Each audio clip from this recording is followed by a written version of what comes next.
Thank you for Boom. awesome. Boom. Yeah, so if you wanted to use like an avatar face or something like that, that now would be the moment. And cam's off. I'm gonna leave my cam on as always, so I'm talking to you guys.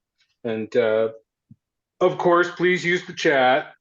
If you would please enter the password from the last journey into the chat for me, and that would let me know that we are ready to begin.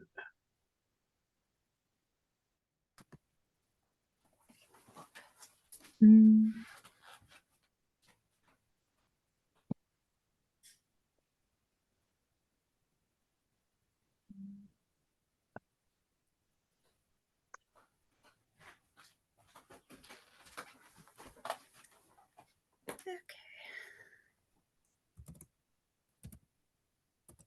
I left my book in the other room, so I had to run over and go grab it. That's fine, honey. And actually, I love the fact that you left your sound on. If we can all leave our sound on, that'll make this really easy tonight. I don't care about cams, but just being able to say yes is super easy. I don't know about ambient sound and background sound, and I totally understand that. So if you need to use the chat, please avail yourselves of it. Thank you so much again for joining tonight. I am super excited about it. And I'm not going to solicit a check-in from you two until the end. Okay, so if you want to check in, let's wait until we're not recording. And then you can check in on additional questions or how your journey was or how your casting was from the last round. Now, for myself, I wanted to just let you know, this is one of the most enjoyable castings I think we've done in the entire series. And was admit, so this is the second one where I could have just kept casting this over and over and over and over again. It was getting hard results, and the results were awesome. They were being felt in my personal and my professional life, as well as my magical practice. So in every way, it filled the page, right? It filled my journal page like hardcore, and so much so that I had to start writing lines between lines and lines sideways and lines upside down just to like keep all the ideas together on the page for this one. And a lot of stuff that came through that has like subliminal context, and really I wrote down a single word, nostalgic pantheon, right? And that pulls in like all of this information, right? That kind of happened during the casting, right? And there's more to it that's specific and instructional, and some of it that's about the entities that we kind of came in contact with and how and other stuff. So it was awesome. Thank you for joining me on this really intense, fun journey doing magic that I wanted to do anyway. So thanks. Today, all right. Today we're going to cross another abyss. So today's abyss crossing, it's let's get there. Here we go. It's the fifth abyss. So I want you to which I've called primal otherness and agonism. I'm going to put you please, if you don't know these terms, jot them down and look them up later. You can Google them, you can use a dictionary, I don't care. But look up these words if you don't know. Agonism is from the Greek word agonia, which means struggle or pain. And agonism is a contemporary psychological term for the push me, pull you impulse in human personality. Okay, so when you feel torn, when you feel like you're at conflict with self, when you feel like you're of two minds or more than two minds, and they're all duking it out right now, that's agonism. Okay. And primal otherness. So this is pre-human consciousness discovering a gaze that is not its own. Okay, so think of it in these terms, right? Feminists always talk about being in the gaze half, or being in the male gaze, or being in the female gaze, or being in the other gaze. Thank God that can actually happen now.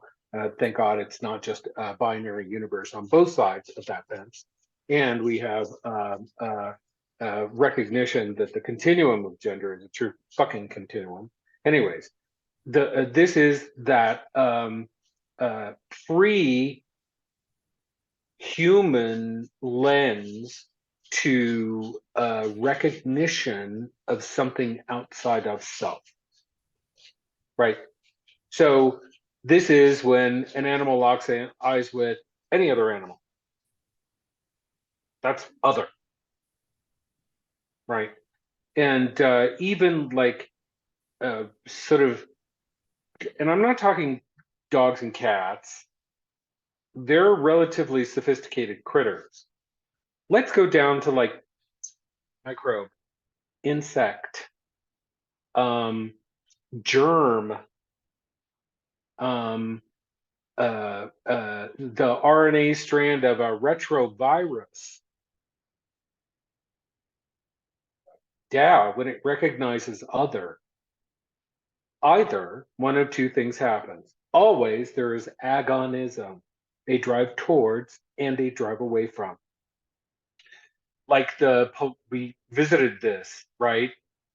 Before the magnet on both sides that want to jump and stick to each other and jump and repel. We are crossing its vertiginous shadow ghost inverted inside out self. What? So there's something about agonism. Agonism really is just very simply impulse or drive towards or impulse drive away. And that impulse is not just on a human scale. It's like this is what leaves feel for sunshine and water for roots, and what snails to moisture, flies to stinky things.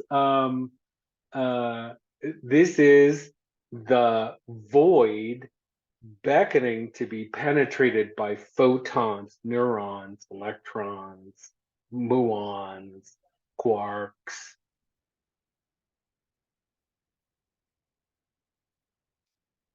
This abyss is between what's understood to be sub and fully unconscious, and its dividing line to the infra-conscious. Now, infra-conscious is both intrinsic to and before. And I realize I'm speaking a little bit in metaphors, but it's a little bit required.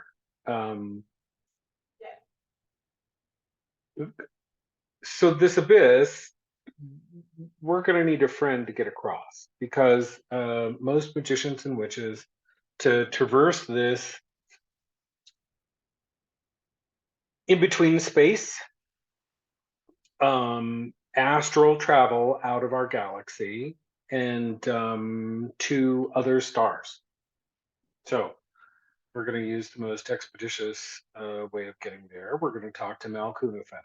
And Malkunafet I've worked with for, God, years and years and years. And Quick question. well, yeah, sure, go ahead. Is he the one that's in the Moonlit Bar with Lilith? The gal with the big, that? No, No, but we're okay, gonna have wrong to guy. talk My to bad. him. That's Belphegor. We're gonna have to talk to Belphegor, or not Belphegor. That's but yes, you are correct that we met in the Moonlit Bar. Yes, we are going to be traveling with a partner to get there, and that partner is Adramalek. So if you recall, Adramalek, huge horns, yes. Mhm. The one of the first palaces we actually visited in Din, and it's the place that's all a lie. Everything's a lie. It's all a sham. And if you've got your peacock feather there, and if you touch Okay. it, peacock feather Din, right? Awesome. So we're going to be Audra Malek is going to transport us entirely across his realm to the other side, where the intersection between our universe and universal awareness intersects with other dimensionality. Okay. Some magical practitioners talk about it as the intersection between matter and antimatter. Some of them talk about it as the intersection between a Gaian consciousness and interstellar consciousnesses. Some liken it to, anyways, we'll meet Malkunafat. Let's get to who Malkunafat is. So I think of Malkunafat as the interstellar tunnel of plenum, and I have to define what plenum means. Plenum is a Greek concept from the physicist. It is the idea of an absolute solid. So not a gaseous, not a liquid, a solid. Awesome. And an absolute solid, where there is absolutely no room between the atoms, is plenum. And that's kind of Malkunafat. You know, we've already met some of the interesting quasi physical features of the underworld, some of which actually are like geolocated on the planet. And you can go to those places and touch those currents. If you wanted to get deeper into that, there's several books I can refer you to. I think one is actually the 2 volume set Egyptian Magic. One is blue, one is red. I'll find out her name after the class. Anyways, several people who have kind of mapped that out. One of which, I'm a huge fan of Mog Morgan and all of his books. Mog Morgan, M-O-G-G, Morgan, M-O-R-G-A-N. And he also is a Set worshiper, woo, and Egyptologist, woo, and teaches at Oxford. Super, yeah, super brainiaco boy. Yeah, Mog Morgan. And he also draws some of these connectivities between some of these entities that we've met in their geolocation. Anyways.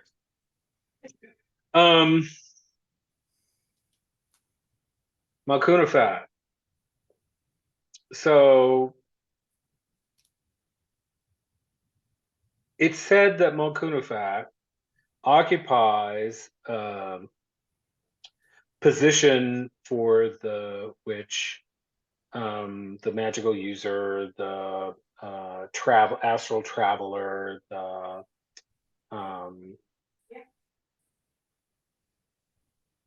spiritualist, the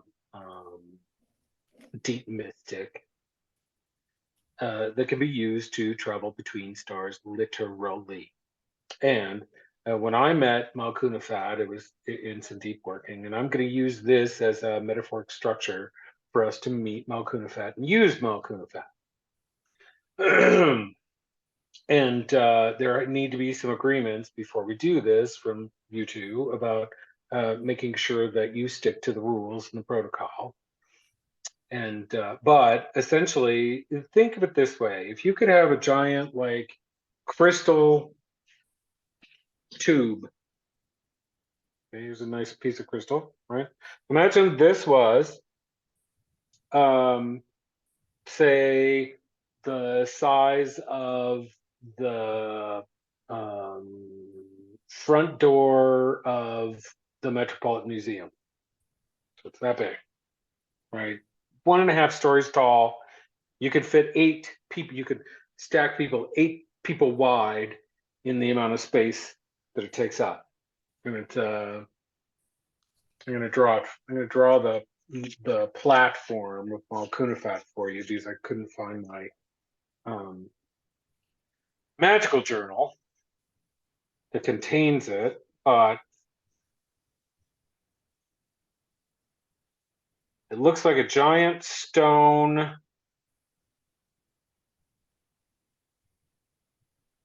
Like these are steps. Steps, steps, steps, steps, steps. This is a platform. Right. This is where this circular flat surface, solid stone, all stone, stone steps, stone plinth, stone arch, stone flat part. This is like this lip is a couple of inches. That's it. Up here is a giant carved E, the letter E. That'll be part of how you know that you've actually found Malkunafat, is the E will be blaringly obvious. The color of the stone is dull, like dark blue, dull, dark green. It's almost like a mix between sodalite and dolomite, if you know the stones. And one's a sedimentary stone and one's crystal composite stone. Anyways, that's what it looks like. That's what the surface of Malkunafat looks like. And what we're going to do is we're essentially going to lay on it. Upright. We're just going to put our bodies against it, and Malkunafat will consume your physical body, every atom of it, and it will turn it into itself the interstellar tunnel of plenum. So you're going to undergo through millions of years in a nanosecond, through millions of years and a nanosecond, every single atom and every single space between every single atom in your body will be chemically replaced by stone. They're going to be fossilized and then about halfway through mineralized. So there'll be a second replacement of mineral. And then out the other side, when your pattern finally emerges, it's going to be as, Malkunafat will show you, and that'll be part of what we kind of talk about as we're moving through it. You'll see the new embryo that you're going to be on the other side, right? And good luck with your soul and your former mind, because they're gone. They just got chemically replaced and fossilized and then crystallized. Okay. That's where our good old friend Choronzon is going to be our good old friend. And he's going to meet us on the other side and reunite us with our soul and our minds and all of our other magical equipment. Awesome. So he's going to manage the in-between for us. We won't talk about the metaphysics of how, but he's going to already be there with all of you to rejoin you on the other side before we even meet Asmodai. Okay, so crossing the abyss, what we're really if you look at the diagram that is available for you in the materials, right? And I'll show you the entire tree of death so that you can kind of get an idea of what we're doing, right? We're gonna travel day off. We're gonna drop down into the capital city to the tower. We are gonna go through the bar because we're gonna be met by Belphegor or by Adramalik. Adramalik is going to accompany us out of the bar and in Choronzon's cab to the other side of their astral realm, where we are going to land at the plinth of Malkunafat, be translated through Malkunafat, meet Choronzon on the other side, and then we're going to explore this space. I want to let you know in this new space that we're going to, commonly known as Asmodius, right? I prefer Asmodai. I would rather be talking to Usiel Admodai or Admodai, period. The provenance of that name goes back to the Kabbalistic mystics. And that's really the entity I'm aiming for, okay? That entity will come along the cab. We will never exit the cab, okay? And will essentially guide the cab through its realm. Awesome. The realm itself, associated with the 49 suicide arsonists adorned with fire, burning not a good war god, a pissed off war god. So a burning Mars, if you're into astrology, that'll have meaning for you. It also is if you're into astrology as well, the reaping aspect of Saturn. So when we think of the Saturnian, we think of time. This is the closure and collapse of time. Truthfully, it's time as a chemical clock. If time were to expand and collapse and expand and collapse and expand and collapse, and the tension and pressure between the two flip-flopping back and forth between each other, that would be this Saturn. The reaping aspect is the cueling, of course, the contraction pulling in the catabolic force as opposed to the anabolic force. This is the forceful undoing of structure. I've given you some hints about the realm of our own consciousness that we tap into most deeply from our connection to the third palace, right? So how do we oppose and what control do we need to let go of in order to oppose?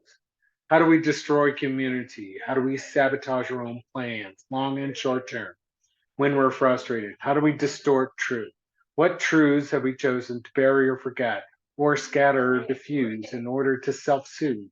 How much of our indulgences and frenzy and apathy provide, and I think I'm pretty much saying comfort.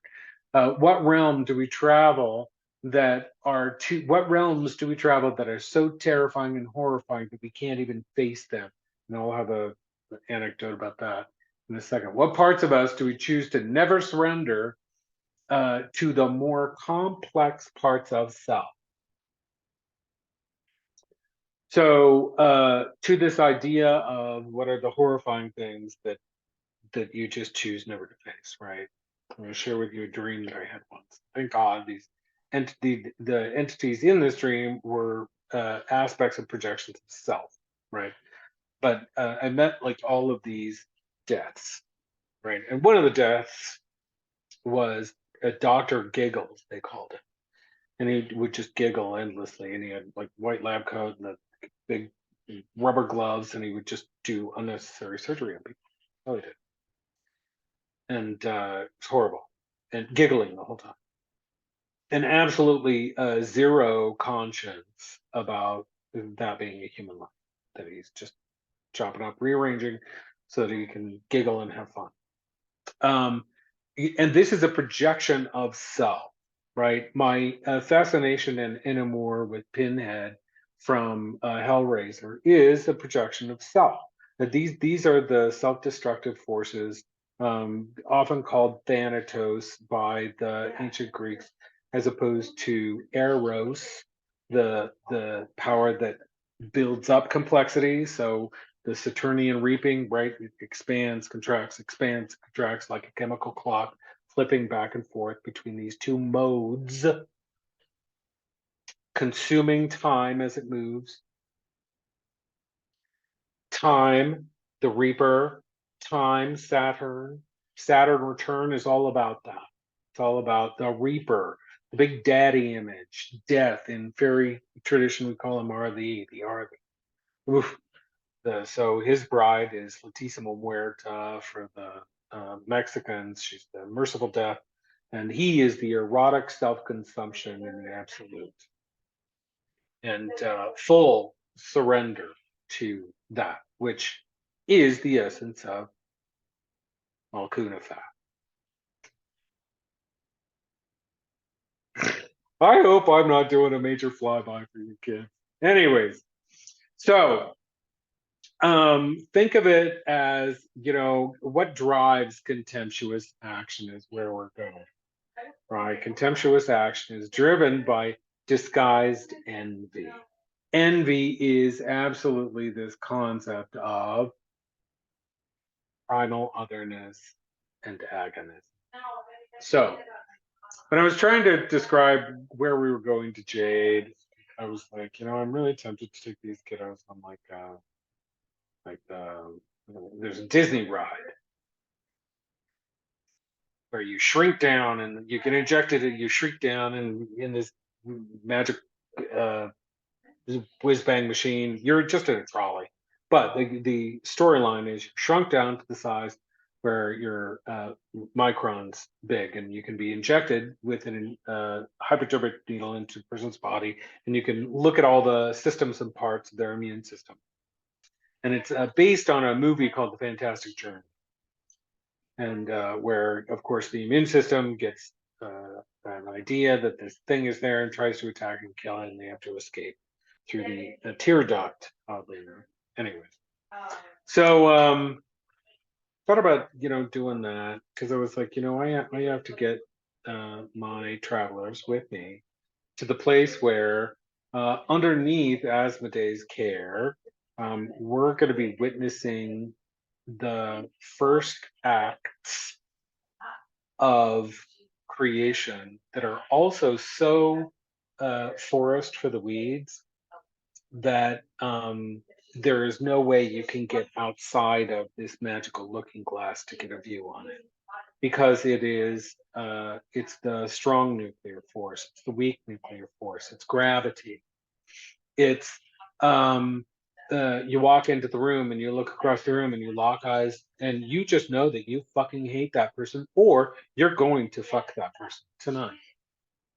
It's that moment, that absolute, your body isn't even your body is responding to impulses that were already not only pre-built in its factory on a consciousness level, but pre-built in its factory at a nutrition level, because this is really like the realm that we're going to, right? Well, first sloth, but eventually envy, right? Sloth is of course, the care to not care, but we're going to a realm where, remember we talked about Bina before, this is the shadow of Bina. So instead of everything being accounted for and in its place and having a place, this is the displacement of all. This is the impulse to destroy it all, fuck it all, like Susie and the Banshees, Avenging Angel song, fuck on it, fuck it, piss on it, burn it, destroy it, tear it to the ground. Every bit of it, all of creation. I want, the impulse is I want to burn it all down, all of creation. So that's where we're traveling on the other side. Malkuth. Now it has a cosmic role. So I kind of want to put this in context, right? This is the yang to a yin. This is the if we were if we were to talk about, like, there is Vishnu who dreams and Brahma who sustains, and no, it's the other way around. So and so who dreams the worlds and universes, Brahma who sustains it, who's never prayed to, and Vishnu who destroys everything. He's the destroyer. He's the one with the trident. And he essentially just pops all of the thought bubbles of a previous god, and that's his job. Pop, pop, pop, pop, pop, pop, pop, pop, pop. Oh, that universe is done. Pop. It's yay. It's back to the primordial soup of the stuff that universes are made of. Awesome. Yeah, and that's his job, and that's the consciousness once we cross this abyss. the consciousness is in your cells, in your bones. It's before human mind even gets to it. It's part of the hard programming of the way the universe works. It's not changeable. So here's another metaphor to help kind of explain it, and that's atomic valence. So everyone knows that there's like a nucleus to every atom, right? And it has so many protons, so many neutrons. And then the electrons spin around it in a shell, right? And there are several shells, and the electrons like hop in these shells. But this particular element has 37 electrons, period. Not 36, not 38. It would make it a different critter, right? And knowing that some of these electrons do get knocked out of their shells, right? They get pushed out, essentially shot out if they happen to get hit with another subatomic particle, right? Like most frequently photons.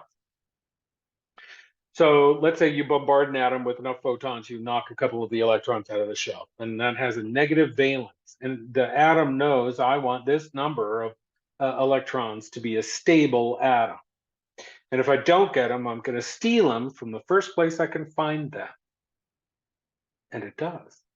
So either in the moving around in the universe, it finds it, agonism, or this first thing he bumps into that has electrons, oh, I need to suck them out. I stole them. Ha ha ha. Stole them from you.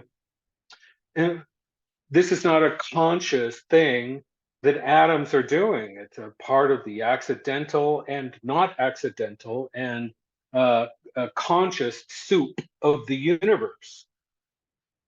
The essence of this is getting down to even so if we think of like the witch being in many realms at once, and the human being able to juggle many things at once, right? I have all these goals and I do all these things, and I'm effective in these ways and these compartmentalized zones of my life, and at the same time there is the animal that I maintain, right? And this physical space. And lost my train of thought. I was heading at oh yeah. And there's I still have that atom is still floating around in me. As a matter of fact, uh, atomic chains that are missing links and steal them in your body are called free radicals. And those other proteins that satisfy their agonism for stealing whatever. I want to steal this bioprotein. Boom, stole it. I'm running away. Right? Are called free radical scavengers, which we hear about all the time from a dietary standpoint. So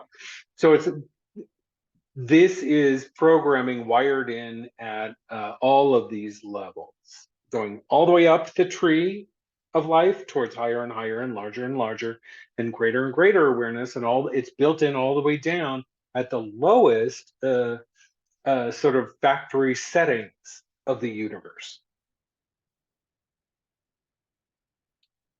Are this primal otherness and agonist. And so we're going to get past that layer using Malkunafat, and I'll walk you through that. We'll get to the other side. Tronzone's going to be there. He's going to pick up your new body, and you can reunite that with your soul and mind and all your memory and all the rest of it.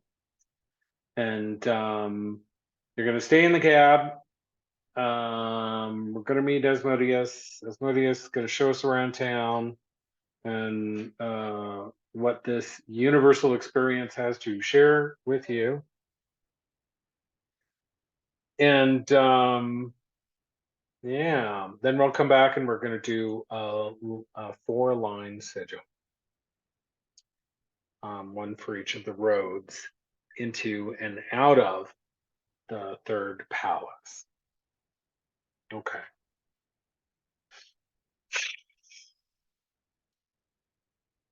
I covered all of my talking points.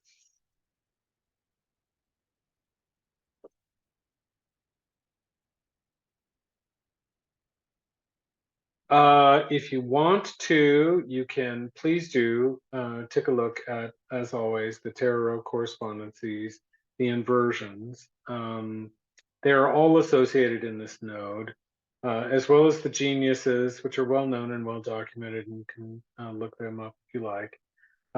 There are some key phrases that I tried to put together for you to kind of understand what we're going to be surrounded by. So if we're going to be standing with Asmodai in a zone, actually we're going to be in the cab, so we'll be sitting. If we're going to be sitting in a zone and looking around and surveying, right? This is what we see when not just humans, but let's say humans, let's say machines, let's say diseases, let's say pests, rats, mosquitoes, have no control, no discernment, and expand exponentially. This is pure desire to destroy. We will be surrounded by zero self-awareness. And we'll be standing in a zone where, because there is no actual bulwark of the layers between a perceiving I and an other, all things are potentially the phantasm of personal projection. Okay. Please remember the original goal that I have talked about since the beginning of time with doing magic enrichment. It's summed up in a very simple phrase by Cora Anderson. We do this to be better people.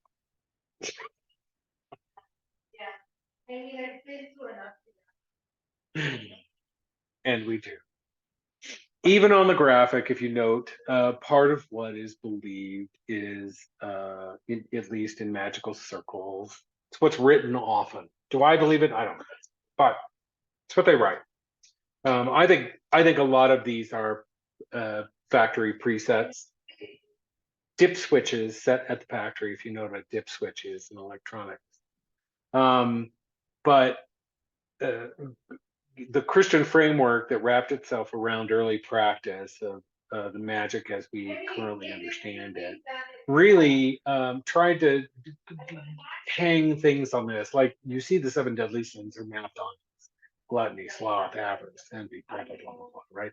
Yeah, absolutely. And the people who were like traveling these goetic spheres, invoking these entities, were most of them were rich white fucking xenophobic, xenocroidal asshole, worst possible humans on the planet, right? Rich and entitled fuckers. But what they have mapped out is absolutely the worst parts of ourselves when unleashed. And the reason why I wanted to present to you both first the tree of life and then the tree of death is to see that this yin yang, it's coming from somewhere. It has a provenance and it has a magical history that is so incredibly rich that you can spend your lifetime learning this, and so you will. I've said that before, even in this class about tarot. Spend a lifetime learning tarot, and so you will. You can spend a lifetime learning Kabbalah, and so you will. And that's what this work is plumbing the depths not only of your own sort of empyrean, your highest hopes and desires, right? So what we call in fairy heaven China, but also fire in the earth. That aspect of self that is pre-human and pre-animal and pre-vegetable, pre-mineral, pre-atomic, pre-subatomic. And if we were to use its method of how it does, The power of the thing is in its nature.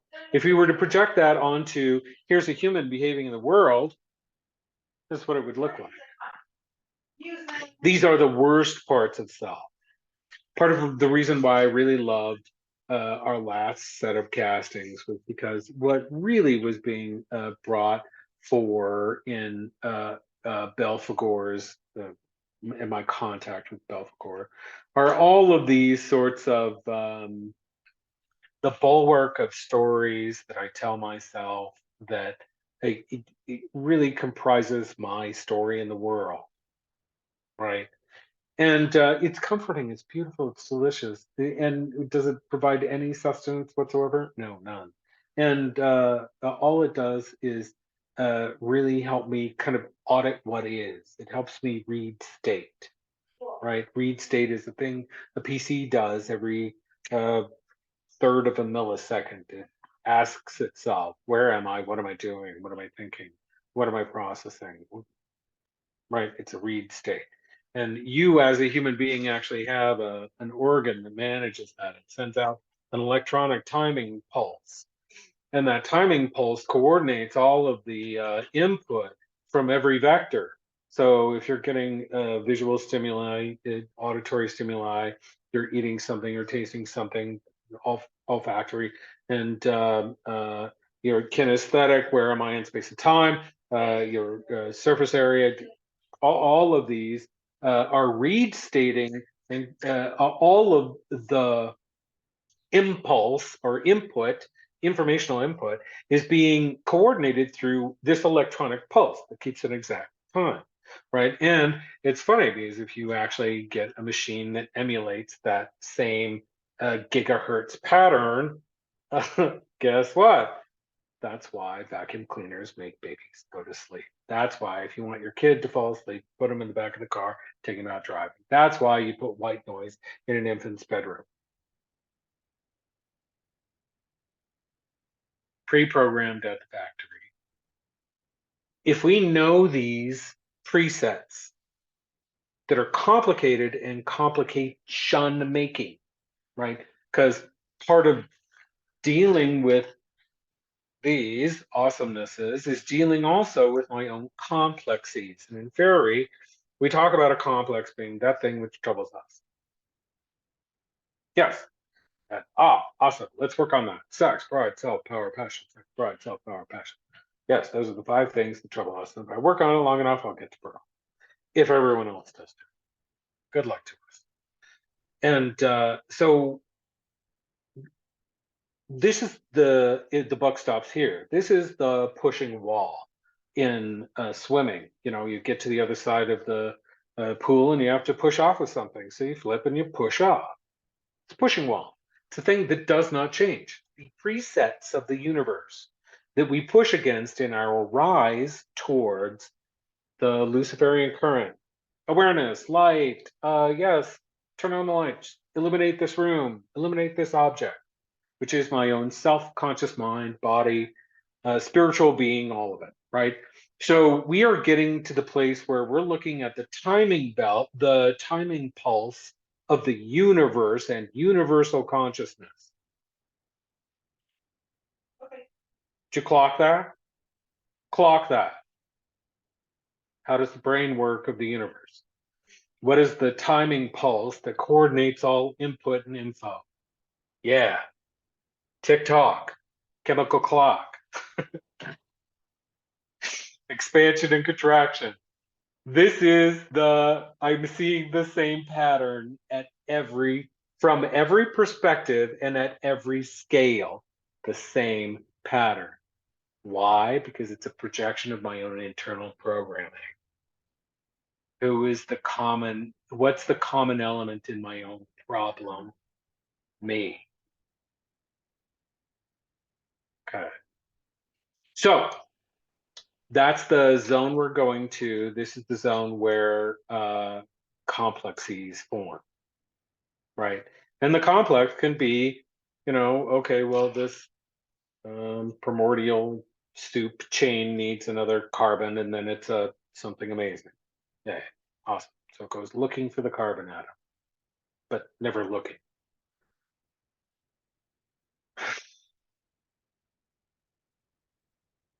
All right. You guys, that leads to it. Are you guys ready? You ready to go there? Yeah, I'm ready.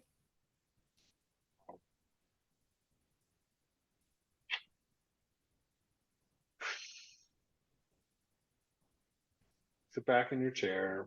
Put your feet flat on the ground. And relax.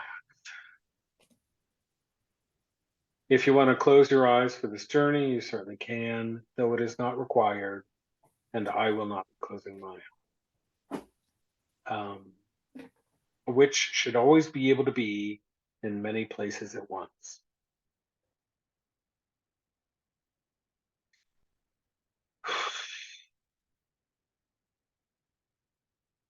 Inhale deeply and exhale.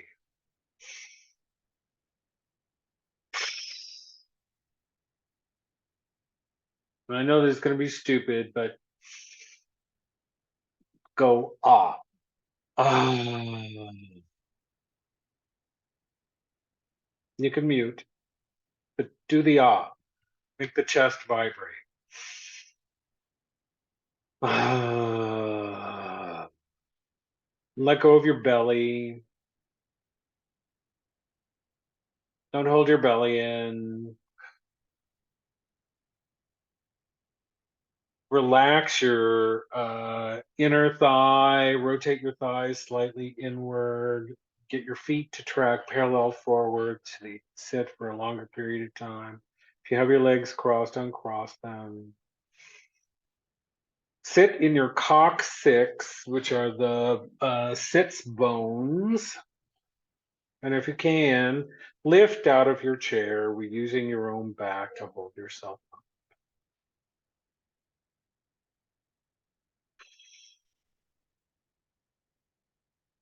Relax your arms.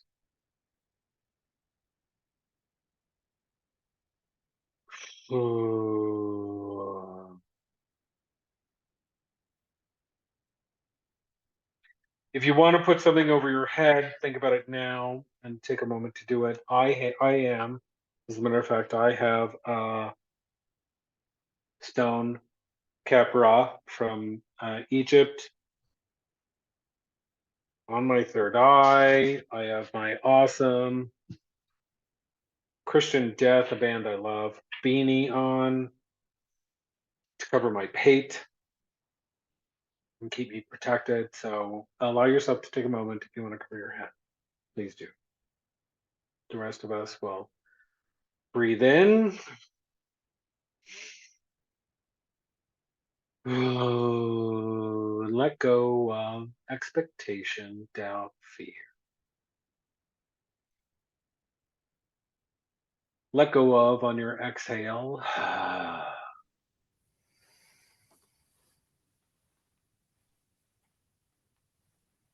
Tension and discomfort or frustration or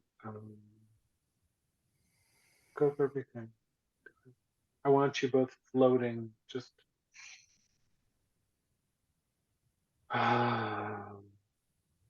relaxed in your body, in your space, knowing who you are.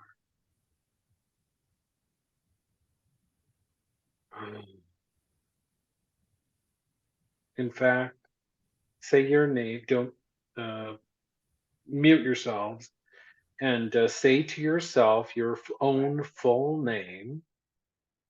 Just Shen Tat Sehan Haru Hamsat. That's who I am. Yeah. Say it to yourself, remind yourself. Get yourself well grounded in your body. Body.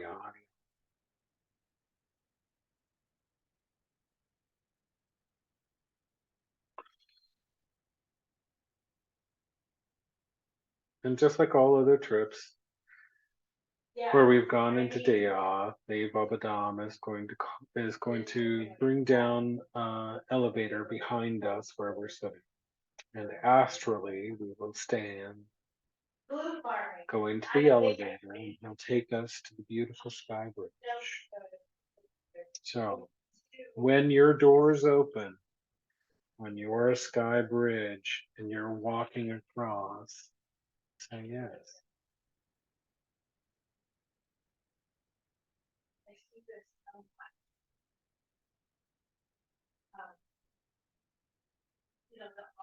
A beautiful bridge with the glass bottom, with the stars, with what look like planets, and you know it's actually each of the nodes, tree of life. All of the realms that we've traveled, and you can see the swirling light around the black hole that is Dea towards the center. Towards where the gate is and your lock is.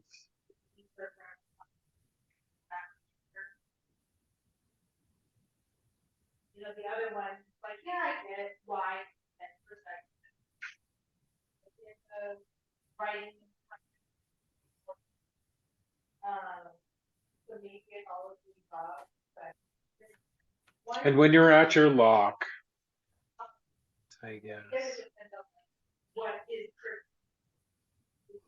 Yes.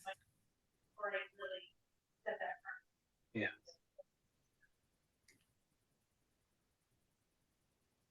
Undo your lock, open the gate. Walk through and go to your personal elevator. It's going to both rise and fall at the same time into the center of Dea.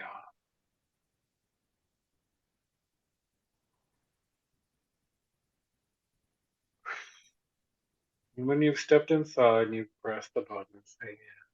Yes.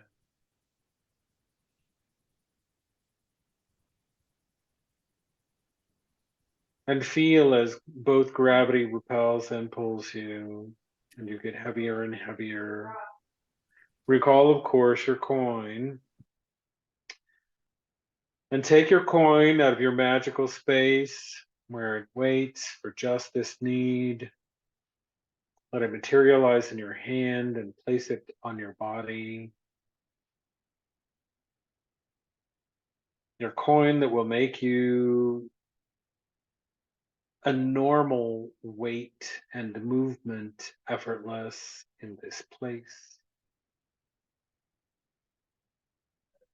Still, we're falling and falling and falling and have not even seen the tower, but are surrounded by the wall of light that is the wall of souls. Each of those souls like a star themselves in the distance. And a vast abyss between that wall and ourselves, dropping, as if dropping worlds deep.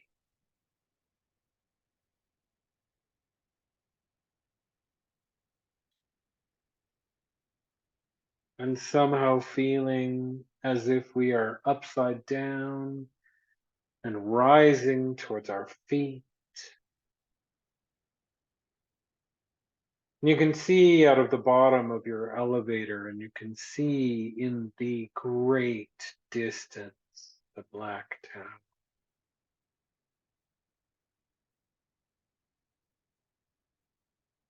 As clouds of souls billow past in a giant cloud pattern, 1,000 million miles away.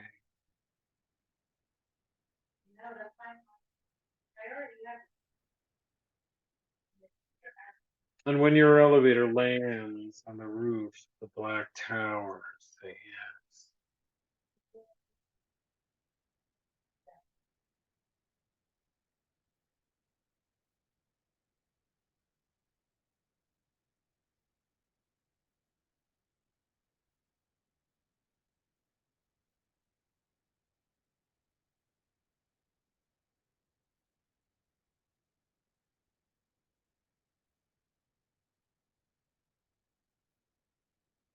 You can take a moment as you're walking across the roof towards the roof entrance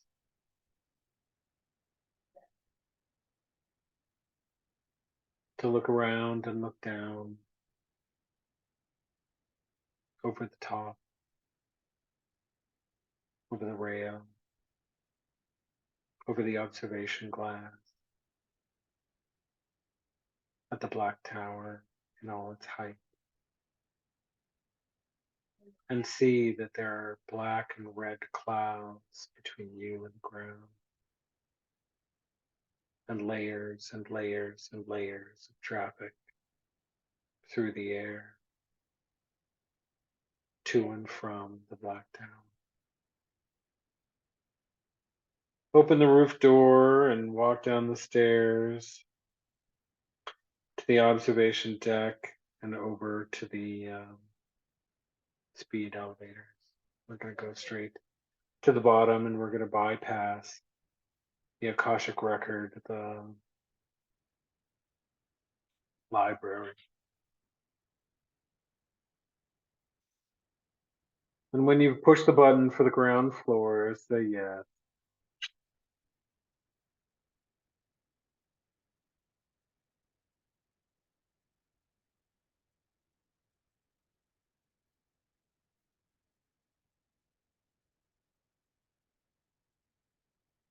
Down and down and down and down and down.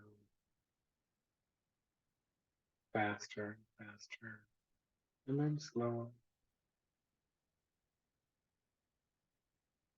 We now step out on the red plush carpet and we're going to the Luna Bar, where we're going to meet Choronzon, already waiting for us with Adramal. Take your time.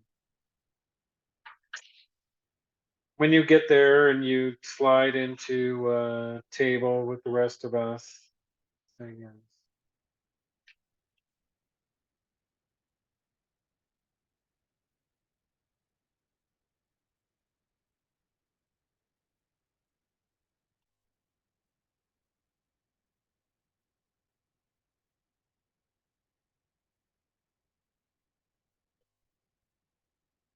Yes, you can. Any position that you care to be in. You're welcome.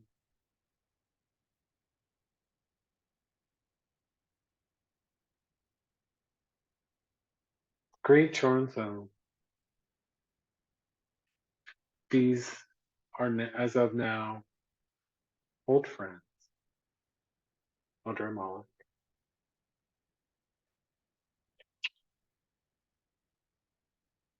Order a drink. Enjoy the headiness and giddiness that it gives you. Cheers each other. Drink, laugh. Share energy, stories, images. Share desires and fears and plans.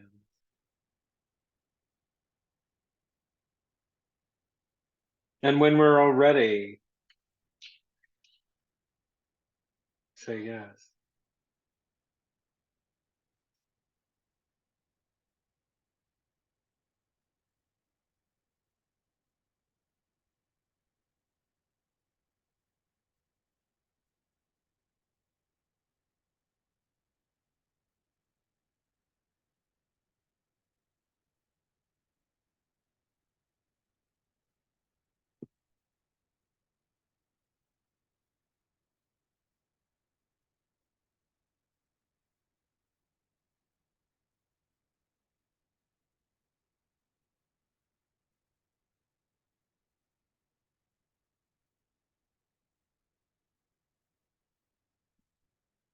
We all stand.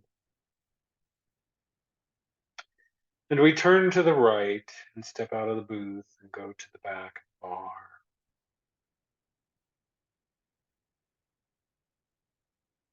Where Audra Malik pulls a key out of his jacket and opens a door we never knew was there. Behind it is a swirling, mercurial, black and mustard yellow stain of energy that we step.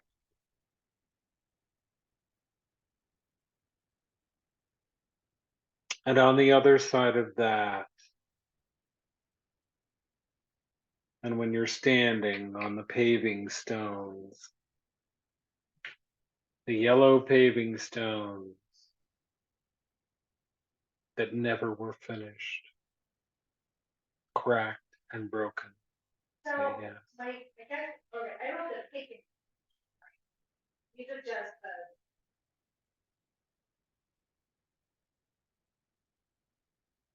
triggers all of them. Okay. Because I'm kind of like, all right. Thank you.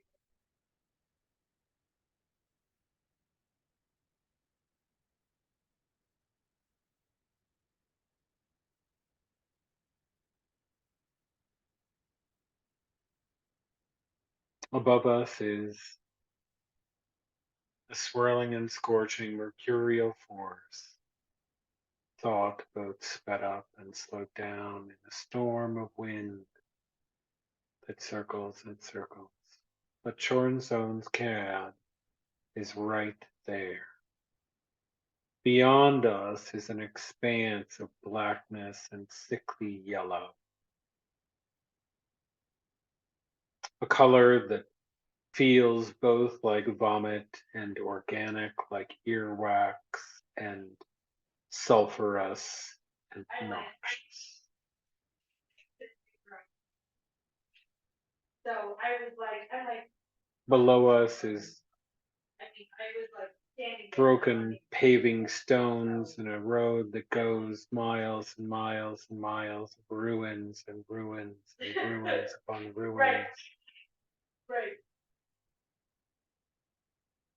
When you're in the cab and the door is shut, and all of us are in it. Yeah. But there's this part of me that's like, I don't know. I'm apparently a little bit,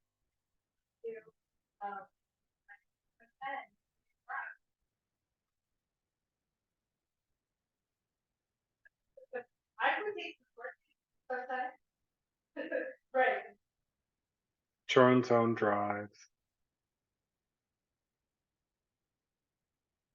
We're jetting past the beautiful palace,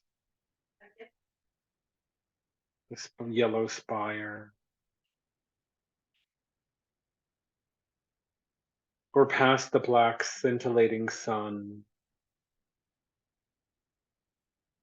streaking through space. It is a yellow and black smear. This will go for a few minutes.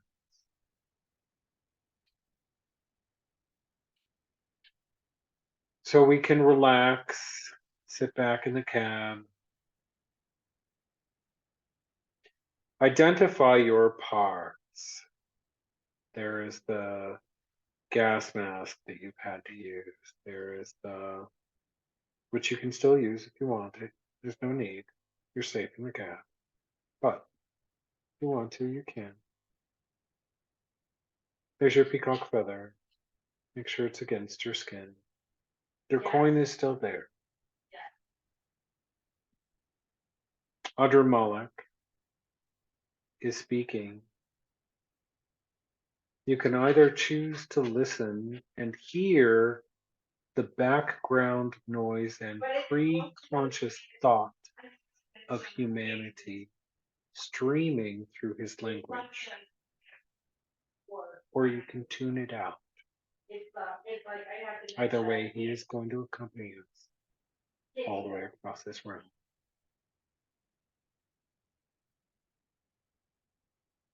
I like to think of him as a TV and limit my engagement as much as possible. You can make that choice too, or you can engage. When you're done engaging or not engaging, and when you perceive that Choronzone is beginning to slow down,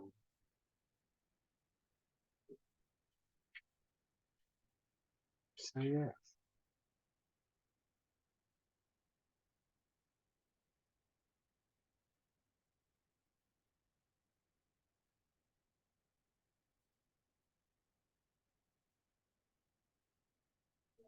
outside, the yellow and the black street. I had a gal that I worked with who had The black sun pretty advanced glistens in the distance. milk.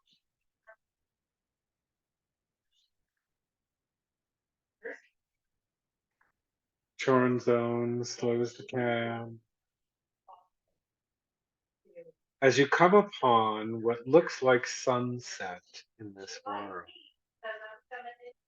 For massage and But there's a large pipe going up into the sky. assaulted And we're kind of driving towards it. like I know her husband. I still see her husband. And when you can perceive the pipe that goes all the way into the ground, say yes. She was. She might have been spicy. You know, I have a feeling that she was. Yeah, I'm gonna spend clearly I'm very sensitive. I don't any because it's just awful heartbreaking. But there's like Mile becomes a half mile. Half mile becomes a quarter mile. Quarter mile becomes a few blocks. And now we're going quite slowly.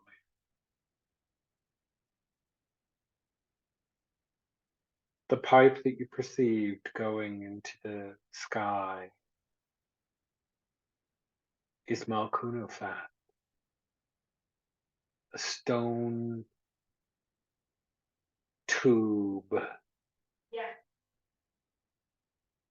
And as you drive up and around it, Yeah. and Sharon Zone makes his approach with the cab, you see that it is a giant stone plinth or raised platform, and on that, the pipe descends and then faces forward. And in fact, it's a stone bridge. The outside so soft and slick. You could walk across the top of it, but it would take you eternity.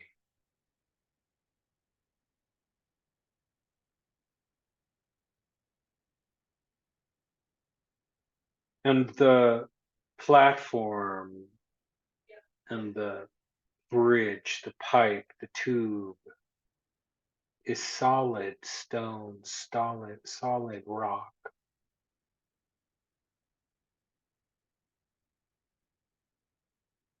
With veins of a dull blue, veins of a dull green running through it.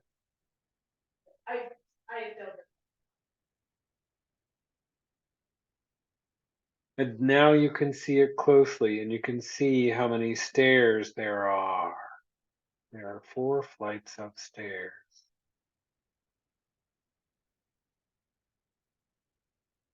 And now you realize how large the front of this is.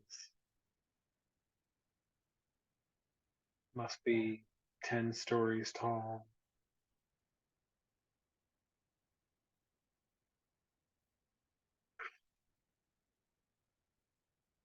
When the cab is stopped, say yes.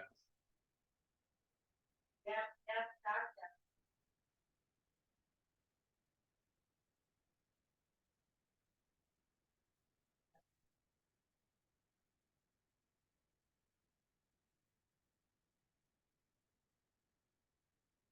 Open the doors, step out, stretch.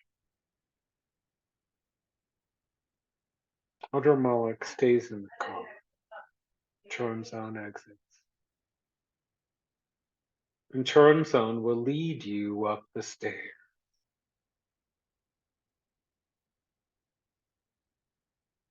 So you start. Walk up to the first stair. And you see the beautiful stone that is worn soft through an eternity of weather, shining and buffeting and buffing to a high gloss the outside of this stone. Run your hands over the surface of the stone, and as you touch its surface, it absorbs your heat and your hand absorbs its cool at the same rate. So it feels like soft butter, but it's hard as stone.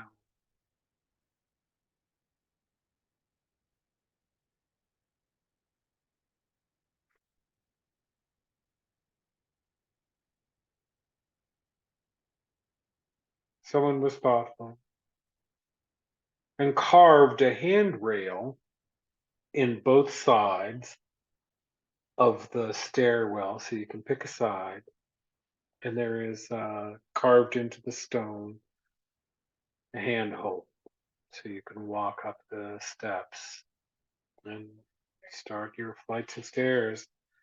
So when you start walking up, say yes.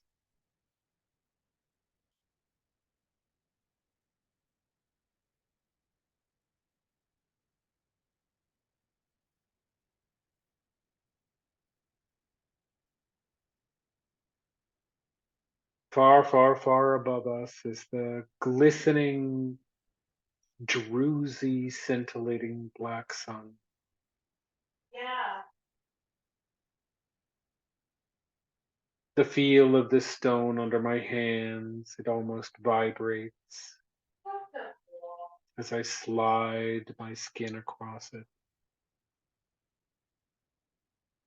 And as I look behind on on the rail, I can see that where I had touched it, the warmth of my skin against the stone was absorbed by the stone and is shining back like day glow, or like it captured light and is now radiating it back from some crystal core that resides just under the surface of the darker, matte, composite stone that I can see. I'm through the first series of steps and I'm on the second series of steps. I note as I look behind me on each of the platforms, it looks like there are other groups have carved out temples and niches and tried to tunnel in Malkunafat and have created little spaces and have carved away pillars and have made some of them in relief, bas relief. Some of them are just the scrawled scratchings of no more than graffiti.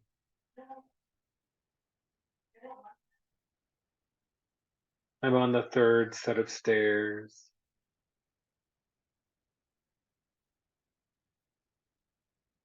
And the sense of being It's true, and I don't know. belonging in this place is so high.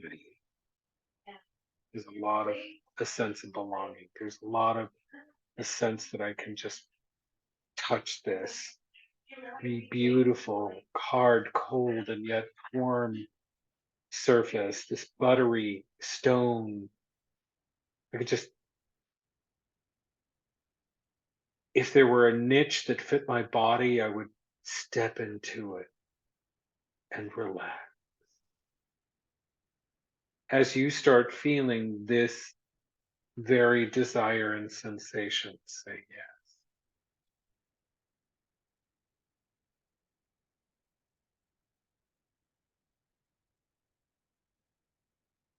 I'm on the last set of stairs. Well, stories, man. And I'm already taking off all of my clothes. I need to attach my coin and I need to attach my feather. So I'm going to translate those into tattoos. Translate your coin and your feather into something you can attach to your body. And when you have, say yes.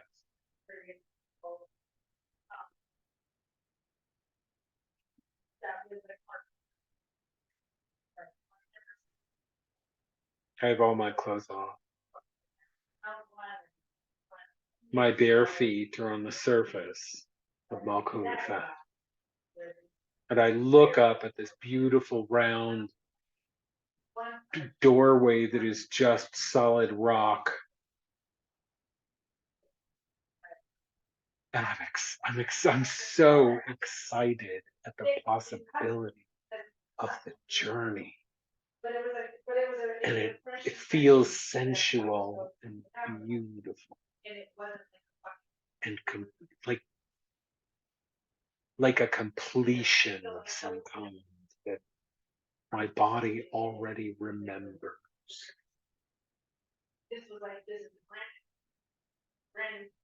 I see the giant E carved in the top of the outer ring of Malkuth Fat's face. When you can see the giant E.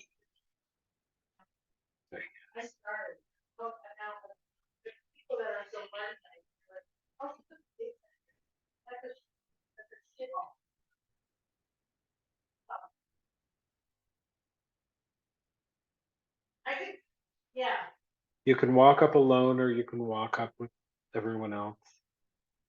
Churonzon is already waiting. You need to hand Churonzon the flame of your soul and your memory, which he will bring back to you and give for you to refuse on the other side of Malkuth Fat. If you care to visualize that as putting a candle in a jar and handing it to him, or if you choose to visualize that as I'm going to give him a jar of lightning bugs. Okay, because I love lightning bugs from a childhood. So that's what I'm going to hand him, and I've already done it. He has a jar of lightning bugs, and that's all of my memories, and that's my soul, and that's every part of me that is personality and perishable, the eternal spark that I bring to the universe is those lightning bugs. So whatever you choose it to be, when you have handed it to Churonzon, say yes. And allow your naked body to do what it wants to do. And that's just lay every bit and surface and just embrace just lay on Malkuth Fat, lay on this stone. And as you lie on the stone leans back into you. And indeed, your flesh, after year one, has fallen and sunk.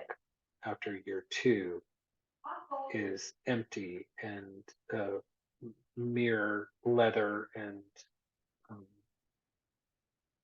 sinew cover bones. And at year three, Malkuth Fat begins devouring the flesh and the bones. They become part of the stone. And at year 7, 8, 9, 10, 11, 12, 13, 14, Malkuth Fat consumes all of the bones. So Malkuth Fat is a flat surface, and you are inside.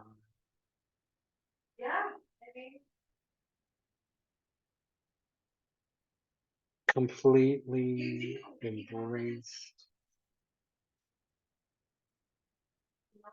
And now you perceive that Malkuth Fat is the chemical replacement that occurs with fossilization, where each atom gets replaced by Malkunafan, one by one. Like your instinct to run. And it sinks from the outside in through.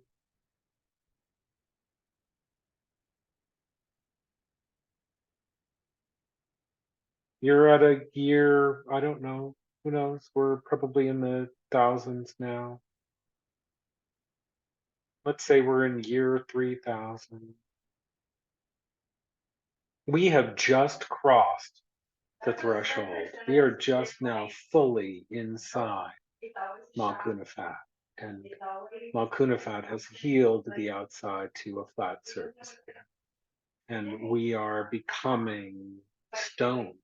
And as we become stone, our pattern shifts and moves forward up through the pipe. And as you begin feeling at year 8,000, 9,000, the forward trajectory of your pattern, the forward movement of your pattern through the rock pipe, say yes.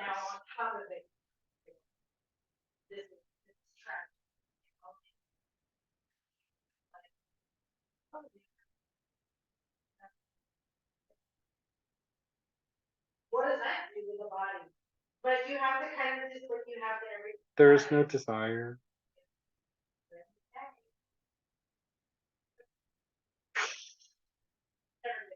There is no nothing. There is just this chemical replacement, this shamanic tearing away of my body and replacing it by statue stuff. And the image and picture of the statue moving through the rock as stone is compressed and transforms into crystal. At year like 300, 500,000, we begin feeling the crystal invade our bodies, our patterns, moving through the pipe, heading towards Alpha Centauri.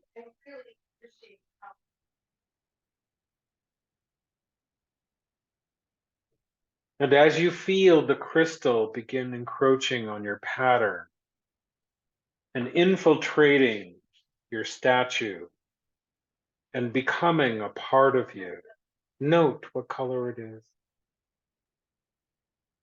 Perfect. Note its cleavage and whether it cleaves on 8 sides, 5 sides, 3 sides, 4 sides, 20 sides. Does it have inclusions of other crystals? Is it a pure crystal? Just note. Make note. You can feel Malkunafat like a womb. Just gestating. And as your pattern speeds up, and we're at like maybe 1 million, maybe 2, 3 million years now, even the crystal gets so compressed and hot that it drives all the impurities out.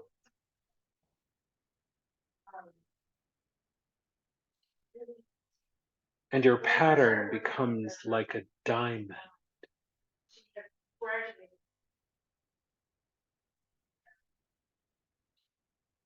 When you can feel this, say yes.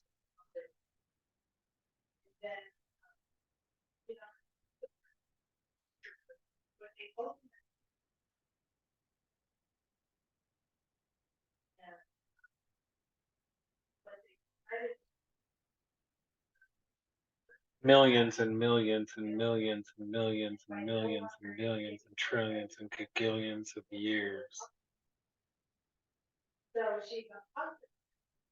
Our pattern has flown, projected, launched, vaulted at infinite density and infinite speed, all the way through Malkunafen.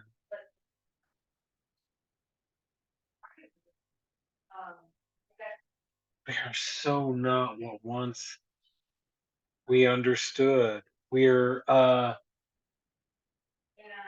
compressed diamond, heated to the point where even the atoms vibrate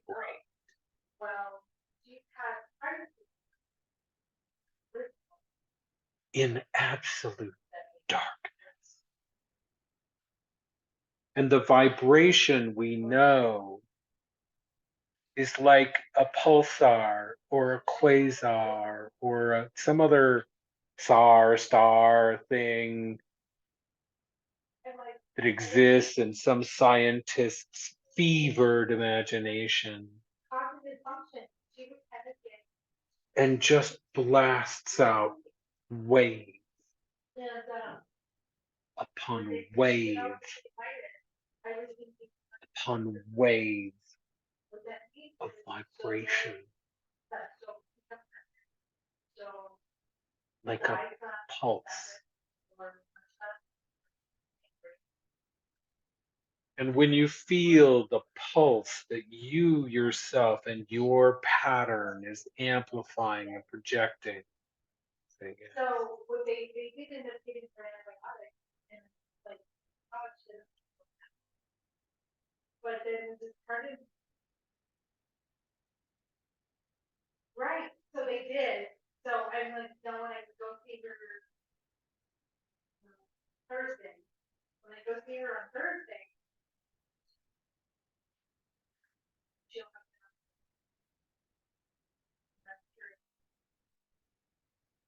How she's doing. we have gone backwards in time and forwards in time. And now the dawning perception. Our pattern is everywhere in Malkunafen. Our pattern is Malkunafen. We now exist in all time as a pattern. A pulse.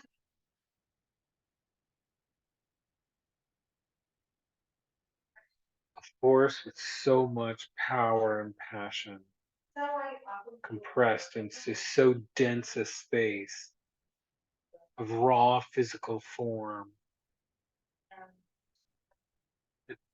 without conscious effort simply warps gravity.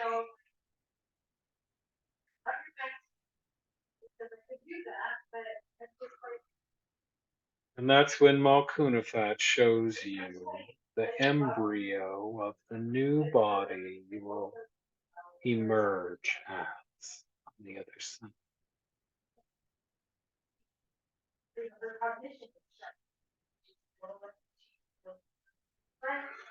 Human or not, it's just an embryo. She's still there. But before your pattern can invest that embryo, you step out on the other side, a compressed diamond. Maybe it was. You can tell Malkunafat some other day, that's what we'll do, and I'll have the other body. Today, I'll keep my pattern, thank you. And when you've stepped out of Malkunafat as your pattern, fully a compressed diamond, say yes.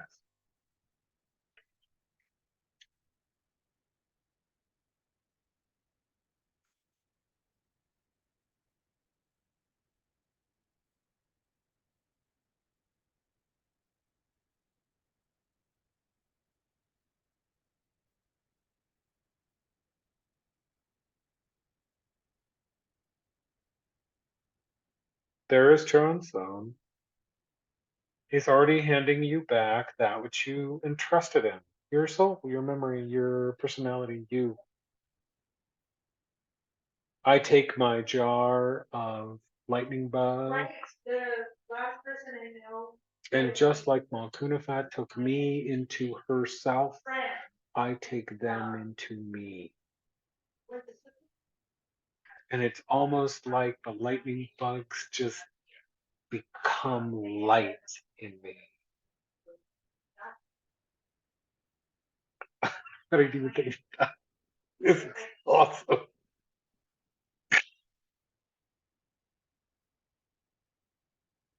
Beautiful, beautiful. You should for yourselves, hopefully, take a moment to bask in the splendor of what you are and have become.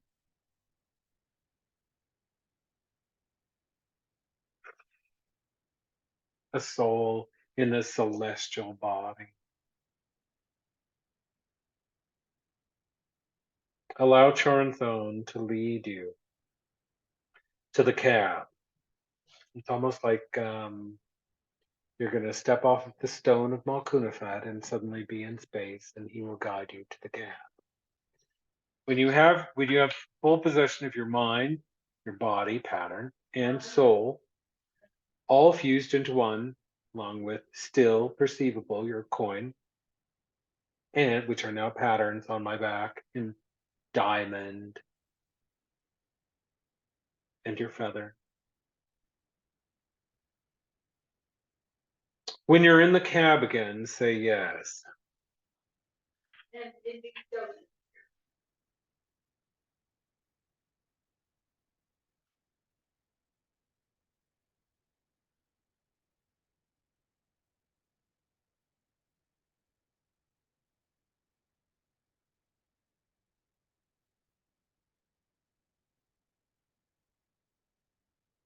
A very matter of fact and very tall figure, 9 foot-ish, literally sort of floats up to the side of the cab and sits cross-legged on the front of the cab, looking at you, all of you, and can speak from the outside easily and freely to you. Asmodeus is studious, handsome, very symmetrical looking, um, obviously male, very male, very male, male, male presenting. So this is cis male.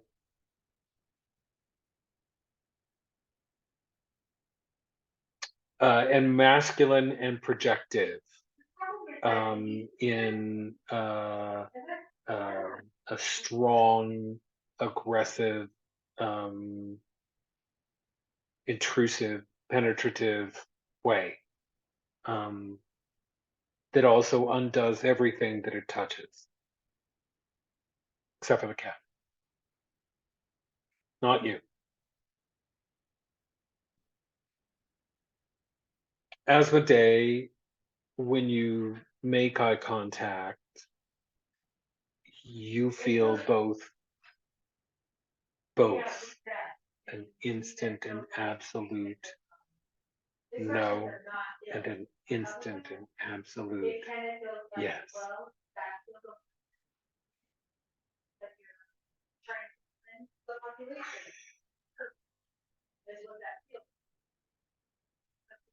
Stay in the camp.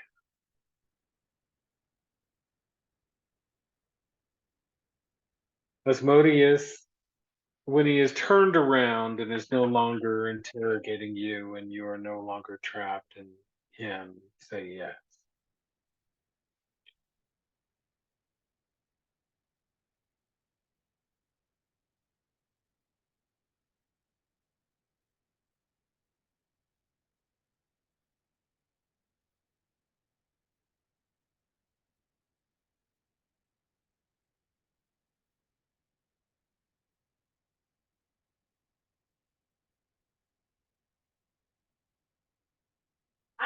I don't disagree with you. I have to be honest. A part of me is like, I wouldn't want to, personally. I'd be like, if I say I'm tapping out,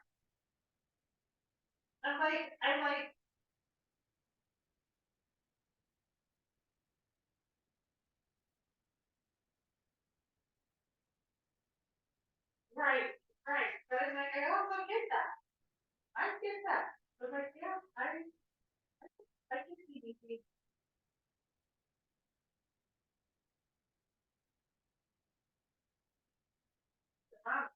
Danny and Honey Song. You must break contact and let go also and let Asmodee turn around. Yeah,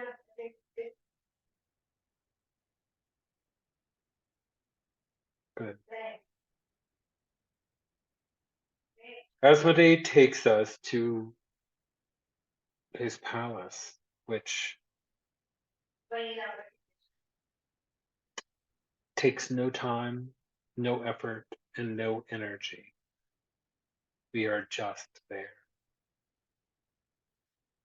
And where there is what appears to be two giant curtains. I did it. I mean, I don't anticipate. There and there. It's just something that whenever you get anything. And those curtains go forever in all directions. And they're wobbling like this, billowing in towards us at the center and out and away, almost like breathing. And you can see where some places the fabric touches, and where it does, cosmoses emerge and are destroyed in an instant. That is billions and billions of years. And we just see it like breathing, billowing, like fabric, like curtains swelling in the wind. And where they meet,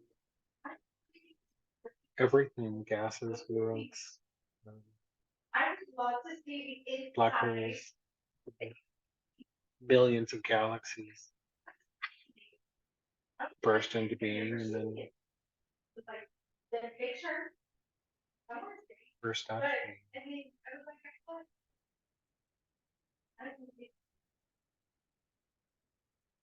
And when you can see the curtains, but so yes. yeah, I didn't have a picture. But they took that thing up your nose and like the oxygen, and I was like, this was not like this, not like this. And I was like, because I was like shooting, I was like, I was not like. And the gal that gave me the go to sleep and was like, that's a. Asmodee turns around again. Fair enough. This is the time where you both can have your interview and exchange whatever you need to with this entity. When you're done with your interchange, do not leave the cab. When you're done, say yes.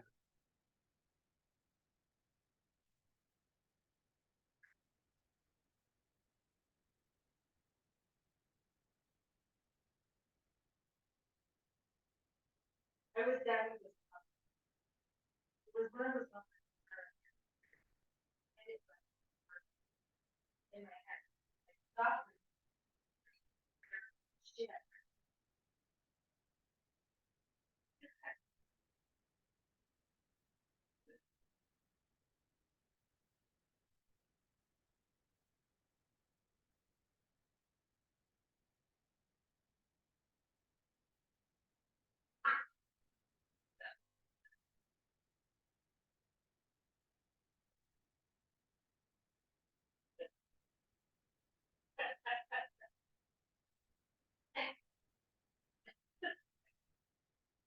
Oh my god. I walked down with the mom, their shit's and when I was, so and the nurses.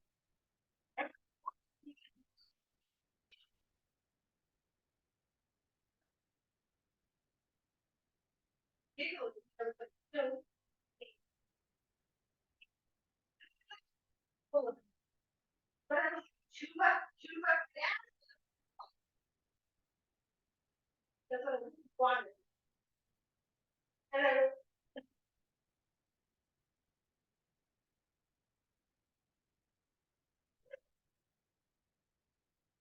I know, I was like, I remember you get sent and take really like outside of it. Outside of it.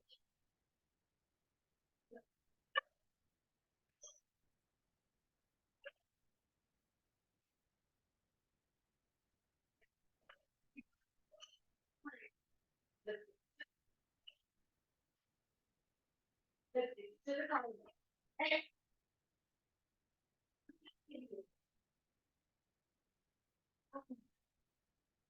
All right. Let's wrap up our time as the day. Good, awesome.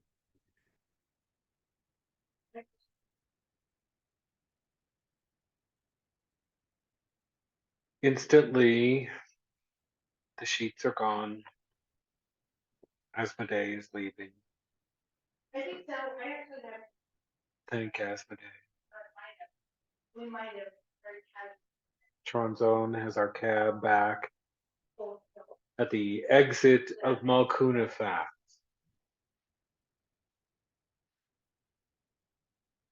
Again, I hand him my jar now, pull it out of me. My beautiful jar of now diamond, compressed diamond, lightning bug, tink, tink, tink, tink, tink, in a diamond jar, tink, tink, and I hand it back.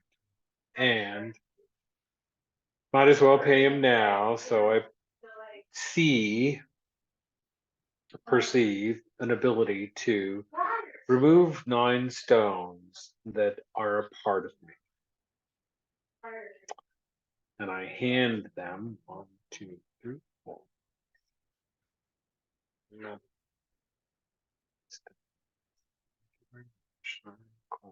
9 diamonds, 9 rubies, 9 emeralds, 9 of shining, glinting payment. You get payment. To Charon's and I feel the pull,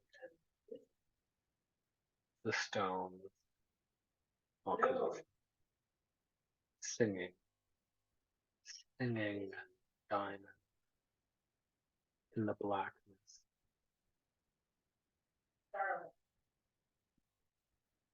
When you're ready to lie down again and come home, say yes.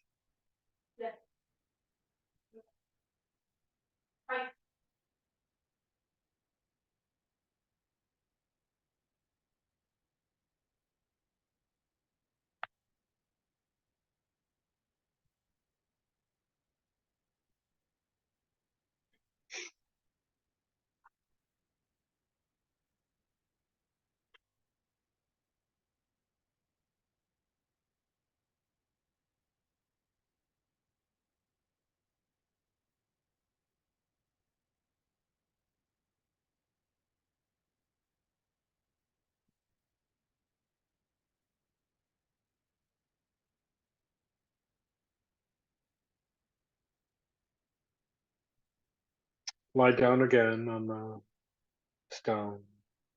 Feel your body be consumed. Know what your pattern is heading toward.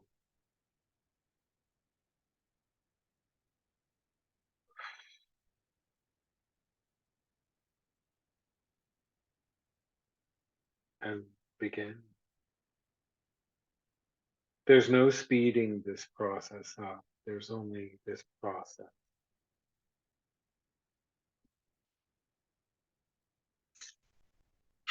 So the diamond sits as long as it takes to absorb a diamond, it takes.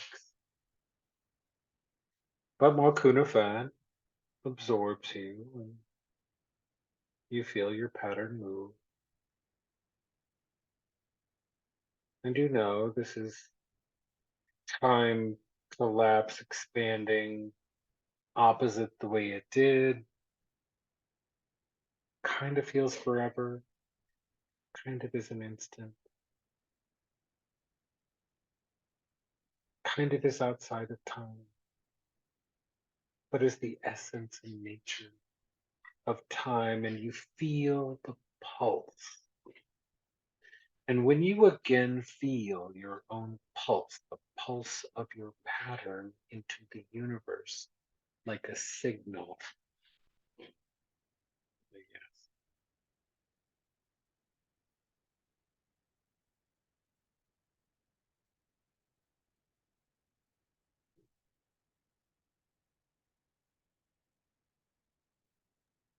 Yes.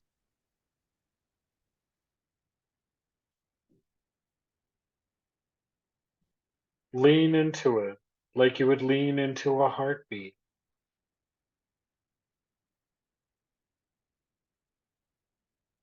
As more space is created, as more colored, lighted, cooler, different colored stones, other crystals swirl in through your pattern, your mix, break up the diamond.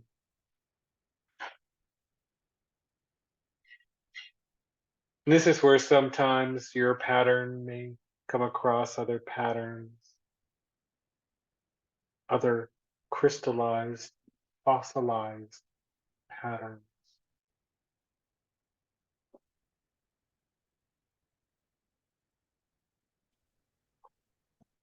And the millions of years and thousands of years and hundreds of thousands of years, and they're ticking and flying. And one by one, each atom is replaced. And your pattern falls back.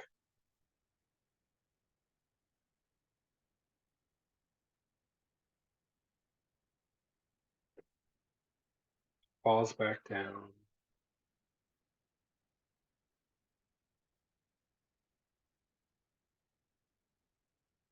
To the entrance, to the maw, the mouth, to the big E.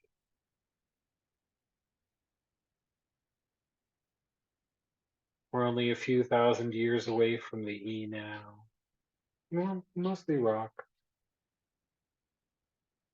Diamond is broken up. That's all replaced. And the pattern is moving and shifting, and time is slowing, and now it's thousands of years. Each step, each inch, each centimeter, each micron, until at the very bottom,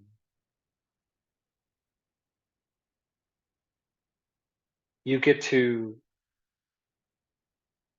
push your pattern out of the stone and back into a flesh suit.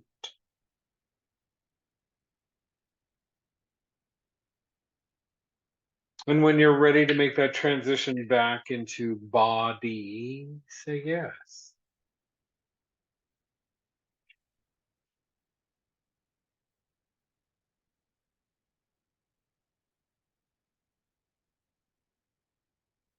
And arrange your pattern the way you want to exit.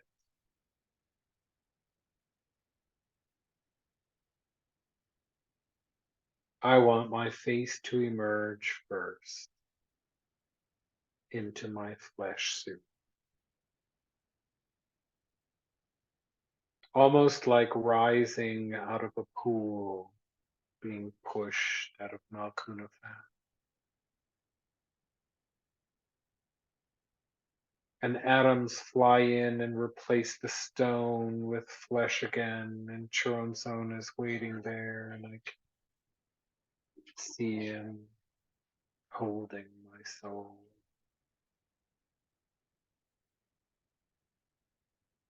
And as soon as my hands are free, I reach out and I take it and I put it into me.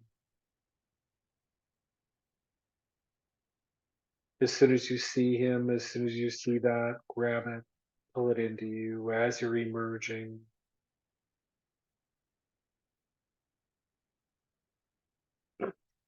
And once you're fully in body again and in a flesh suit, and you're standing on Malkuth, say yes.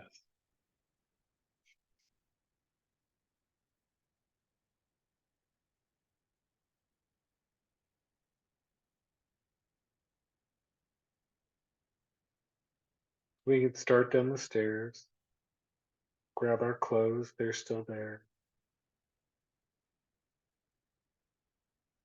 Has it been millions of years? Has it been moments? The clothes are still there. But memories of traveling through Malkunafat will expand with time and are millions of years old. And they now live in you. Grab your clothes, put them on. Let's head on down. There's the cab. It was Audra Mullet sitting in the back.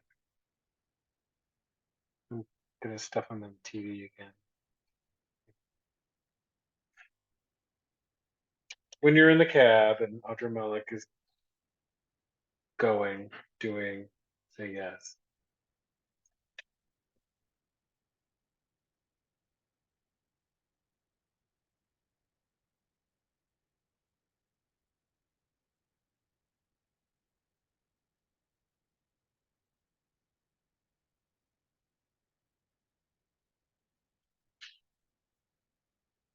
As the cab pulls away.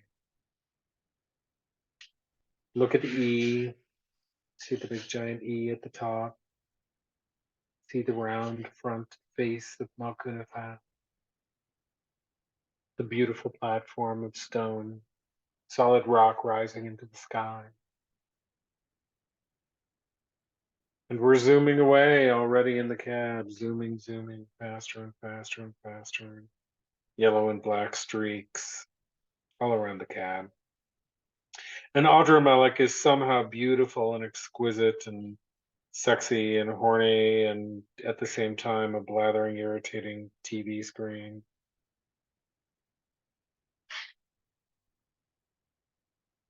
And I have my soul and I have my body. I have all my parts.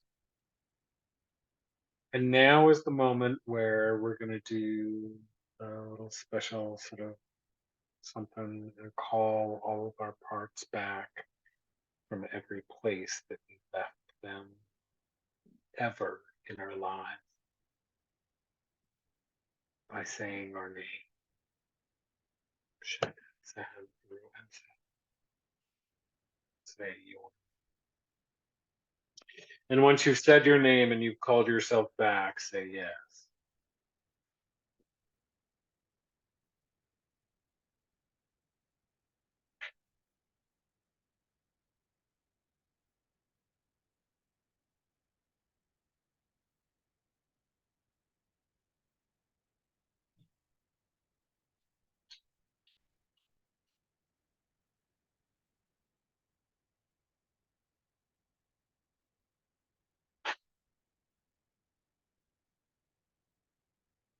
And as we slow down and approach the Black Tower in the beautiful city, city of night, city of din,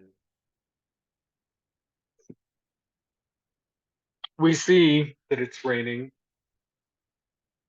a gentle rain, and we're coming up to the back of the Black Tower, like a kitchen entrance or a trash chute or something. Just a door, unassuming door up some stairs. This is what we came out of? Yes. This is how we're going back in. Indeed, it is. It's the kitchen entrance to the Luna Bar. And as we pass by the workers in the Luna Bar, we see that we're not the only ones moving through this space to get to other places. But we're heading towards that weird, swirly, cookie, yellowy, pukey, earwaxy swirl door. And when you've gone through the mercurial space and you are again in the Luna bar, say yes.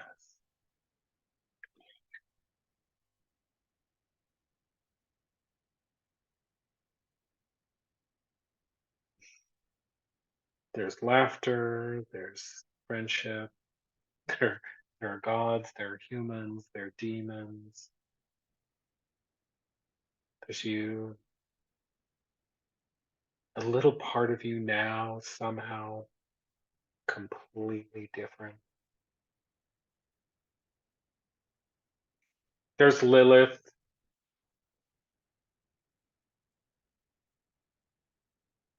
There's our friend Belphegor. There's Metatron,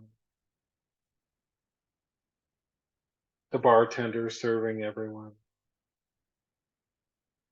Other magicians and witches.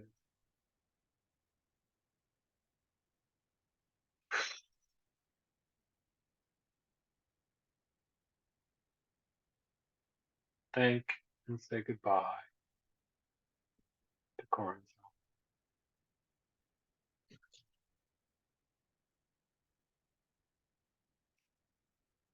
And to Audra Mollick.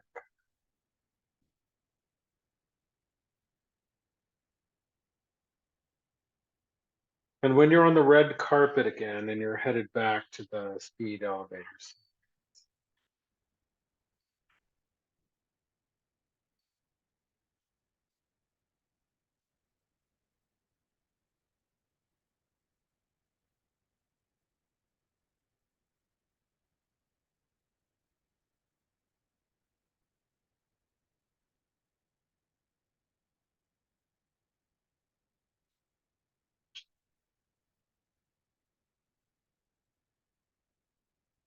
step in, press the button, straight to the roof. Then we'll shoot up, up, up, up, up, up, up, up to the observation deck and then around to the door that leads to the roof entrance and up the stairs and out the door and onto the roof. And we can see across the roof our elevator waiting with its pulley cable system thing going into the impossible distance to the sky bridge. We have our coin, we have our feather, we have all of our parts. We have our name.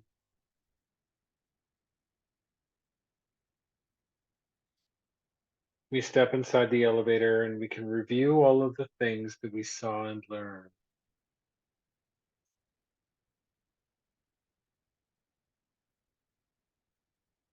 Push the button and rising and falling and falling, it's rising.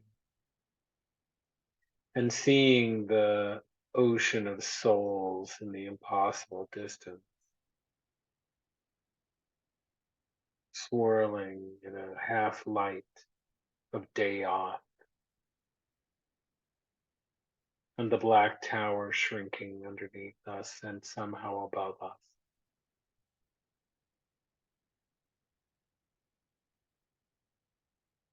And flying to the sky bridge. And when you're at the sky bridge and you've stepped out, say yes.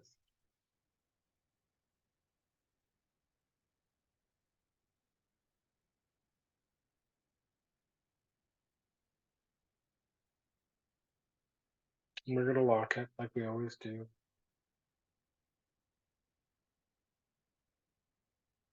We're going to make note of our lock and its color and its shape and where it sits.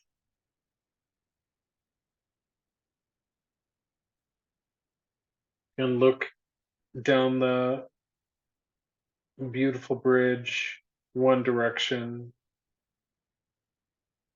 and see that it disappears in the brightest white of light. Look down the other direction and we can see Abadam waiting for us at the elevator back to our home.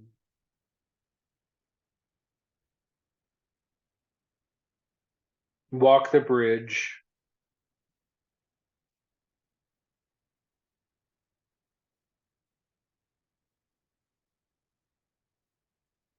And I want to open our vision and the possibility of our vision. So I want you to reach up and I want you to touch your third eye. Which eye I want you to command to be open. And when the diamond eye in your forehead opens, I want you to say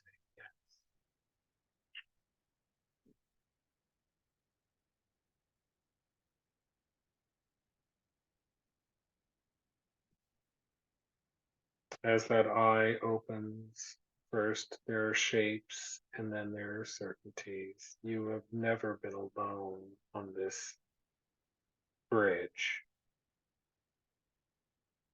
Thousands of other witches, magicians, mystics are using it. They're like ghosts. You can see them. Now you can see them. Flood. There are angels and bodhisattvas and demonic entities and all of them on the bridge at the same time you are. It's your bridge. You control what happens here. But they're all using the same bridge that is also their own bridge. And when you can see the others, say yes.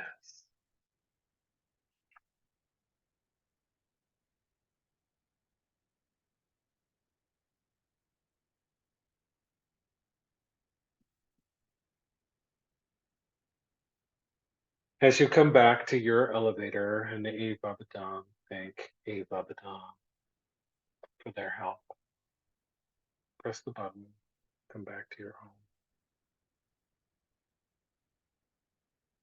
Breathe deep in your body.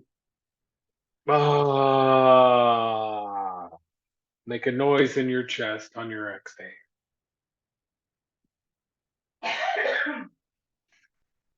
We're drawing a sigil of 4 lines.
Oh, do we have our first one?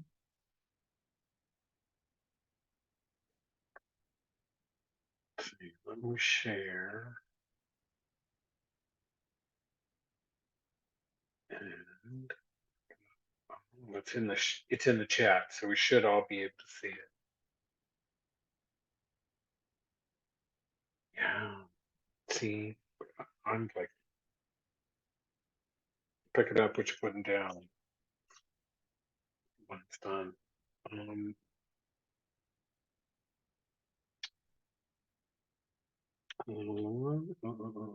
let's see if there is a way I can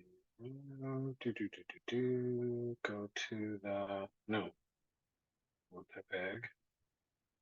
And in the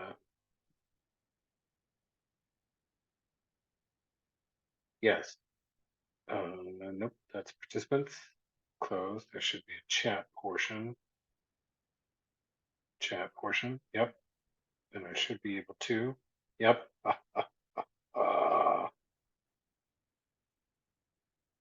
And I should be able to go to. No, take the picture first.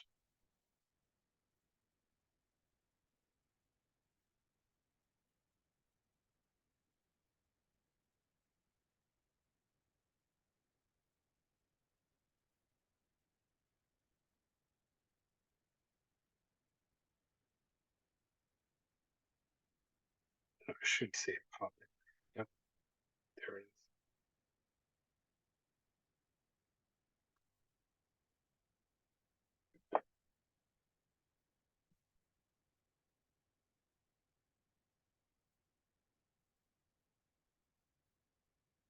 It just got here, missed what we were supposed to do.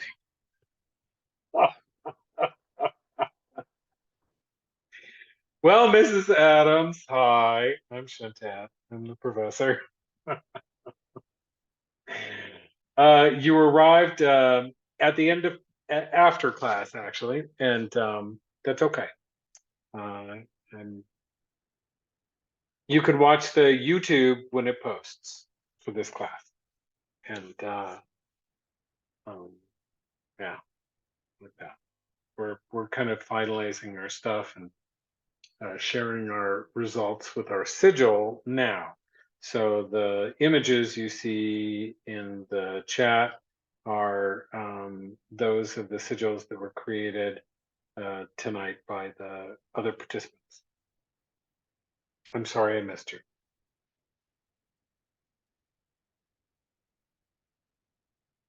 Yeah, and so I wanted to say, Honey Stones, I think it's really interesting um, that both of us were feeling this really hard, linear, geometric feeling. Um,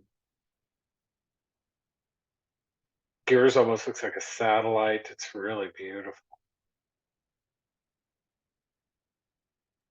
Almost half heart. Yeah, that's right. Yeah, You'll be that doing is pretty. Sorry, go on. awesome. No, I was just responding to Ms. Adams. She's going to go ahead and check out the YouTube once it posts. Go ahead, please. Okay. So, were you going to sad that because I was excited? Well, be That's excited for okay. the You can next. always catch up. Yeah, except for the next one. Yeah, yeah, yeah. Catch up. Do your 9 stones. Know all your passwords from the previous classes, and guess what? You can join us in the underworld. Wah. Anyways, all right. So, honey, you were saying. Yeah, you're right. It's very linear and rigid, but at the same time, there's also soft points. Well, like your half heart or my two diamonds on the left and right in the middle there. I saw And that. Yeah. and I also kind of thought on the bottom, I was going for like since he was cross-legged, that's what the bottom is, the two squares of mine, and I thought of yours, how it on the bottom there, how it's kind of like a T almost. I thought that Yes, was pretty that's right. similar. Yeah. Girl, it's for real. Yes. Magic is weird. It really is. It Yeah. is, but it's so fun.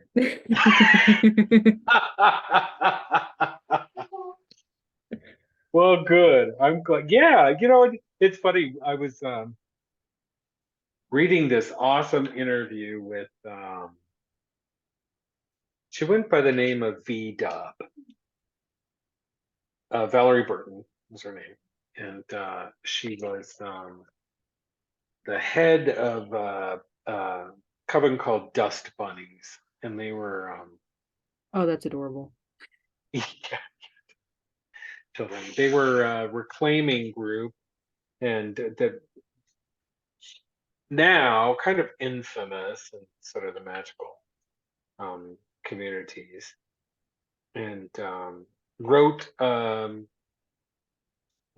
awesome grimoire, the Dust Bunnies grimoire. Some you can still sometimes find it in list serves and places like that online, but um, I don't know how I always feel about that. She used to publish it directly online, but uh, I don't think that. I think those days are gone, and her students have kind of locked down in their spiritual inheritance and have tried to, as much as possible, remove that stuff from the internet where they can find it. I'm going to go ahead and stop the